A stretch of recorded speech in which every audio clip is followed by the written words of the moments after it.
Ramen আমাদের প্রায় দিনই খাওয়া হয়। তো দেশি রামেন কিভাবে বানাই আমরা বাড়িতে, আজকে সেটাই না হয় একটু শেয়ার করি আপনাদের সাথে। খুবই ইজি ওয়ে, ফাঁকিবাজি আর কি। তো এখানে প্রথমে বেশ অনেকটা পরিমাণে জল গরম নিয়ে নুডলসের মতো দেখতে রামেনটা দিয়ে দেবেন। দিয়ে জলটা ভালোভাবে ফুটবে আর এটাও সিদ্ধ হবে, খুব বেশি সিদ্ধ করবেন না, একটু শক্ত থাকবে আর কি। এরপরে সর্ষের তেল গরম করে নেবেন, তাতে যতটুকু রসুনের ফ্লেভার আপনাদের পছন্দ আর কি, ততটুকু রসুনের ফ্লেভার আপনারা রসুনটা ছেঁচে তারপরে ওই তেলের ভিতরে দিয়ে দেবেন এবং দিয়ে একদম লাল হওয়া পর্যন্ত ওয়েট করার কোনো প্রয়োজন নেই, তাতে রসুনের ফ্লেভার একটু তিতা আসতে চাইবে আর কি। তো একটু অল্প পরিমাণে ভাজবেন যাতে রসুনের স্মেলটা বের হয়, এই পরিমাণে আর কি।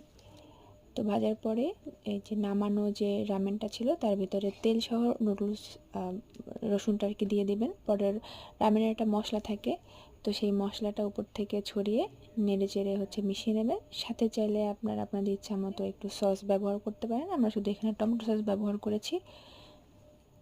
আর খাওয়ার আগে অবশ্যই চাইলে একটু লেবু চিপে নিতে পারেন, তাতে একটা টক টক টেস্ট আসবে, বেশ ভালোই লাগে সেটা খেতে।